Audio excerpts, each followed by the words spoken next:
আসসালামু আলাইকুম প্রিয় বন্ধুরা, আজকে সকালবেলা মাছ কিনতে যাচ্ছি। শহর গোবিন্দপুর বাজার থেকে রওনা দিলাম আমরা। ভিডিওটা শুরু হয়েছে শহর গোবিন্দপুর বাজার থেকে। আমি কিন্তু এর আগেও আমাদের এখানকার মাছ কেনার ভিডিও কিন্তু আমি আপনাদেরকে দেখিয়েছিলাম। আজকেও সকালবেলা মাছ কিনতে যাচ্ছি। যেহেতু ৩-৪ দিন যাবৎ থেমে থেমে বৃষ্টি হচ্ছে, যার কারণে উঁচু জায়গার পানিগুলা নিচু জায়গায় নেমে যাচ্ছে। তো বৃষ্টির পর কিন্তু মাছ মোটামুটি বেশ পাওয়া যায়। একটু সস্তা দামে পাওয়া যায় বলা চলে। এখন বাজে সকাল ৮টা, জানি না মাছ পাবো কিনা। তারপরেও ওই আশায় যাচ্ছি যদি মাছ পাওয়া যায়। যারা মাছ কিনতে আসবেন মোটামুটি ৬টার মধ্যে এখানে আসবেন, তাহলে কিন্তু প্রায় আপনার সব ধরনের পছন্দের মাছ কিন্তু আপনারা কিনতে পারবেন। কারণ ৬টার সময় কিন্তু প্রায় সব জেলেরা কিন্তু এখানে মাছ নিয়ে বসে থাকে। বিশেষ করে এখন চায়না জাল নেমে গেছে। চায়না জালের মাছ কিন্তু অধিকাংশ সময় পাওয়া যায়। জায়গাটার নাম হচ্ছে টাঙ্গাইলের ঘাটাইল উপজেলার ধলাপাড়া ইউনিয়নের খালপাড় এটা। সামনেই দেখা যাচ্ছে খালপাড় ব্রিজ। ব্রিজের দুই পাশেই রয়েছে সুন্দর সবুজে ঘেরা গাছপালা।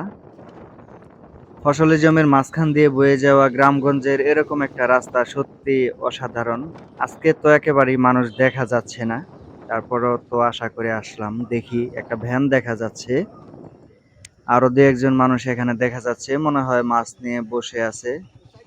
এই যে এখানে দেখতে পাচ্ছেন এক ডিশ মাছ আছে।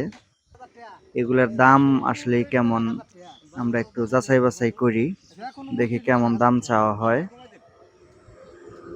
মাছগুলা মোটামুটি মানে সব মিলিয়ে একটু ভাঞ্জান্না মাছ বলি আমরা গ্রামের ভাষায়, মানে মিক্স সব ধরনের মাছই কিন্তু রয়েছে। আমার সাথে আসছে লিটন চাচাও কিন্তু মাছ কিনবে। লিটন চাচাই আমাকে নিয়ে আসছে। ভাবলাম যে আমিও মাছ কিনি, কিন্তু এই মাছ দাম চাচ্ছে ১২০০ টাকা চাইছিল। দামাদামি করার পর ৮০০ টাকা লাস্ট বলে দিছে। আমরা বলে দিছি ৭০০ টাকা ফিক্স, মানে এর উপরে যাওয়া সম্ভব না। ৭০০ টাকা কেউ অন্যজন দাম করেছে নাকি সেটা বললো, কিন্তু আমাদের ৭০০ টাকার উপরে খাটে না। এদিকে দুই পাশেই দেখা যাচ্ছে মোটামুটি পানি কিন্তু বেড়ে গেছে, সুন্দর সবুজে ঘেরা। এটা হচ্ছে খালপাড়। আমরা এখন চলে যাব। মাছ যেহেতু বনাবনি হলো না, এখন চলে যেতে হবে। আমাদের ৭০০ টাকার উপরে কিন্তু মাছ এগুলা চলতেছে না। যেহেতু মাছ কেনা হলো না, সেহেতু আমাদের ফিরে যেতে হবে। দেখি অন্য কোথাও মাছ পাওয়া যায় কিনা। আপনারা যারা বিশেষ করে মাছ কেনার জন্য আসবেন সকাল ৬টার মধ্যে কিন্তু চলে আসবেন, তাহলে কিন্তু প্রায় সব ধরনের মাছ আপনার পছন্দ মতো মাছ কিন্তু কিনতে পারবেন। এই খালপাড়ে কিন্তু প্রায় সব ধরনের মাছই আপনারা ৬টার মধ্যে পাবেন।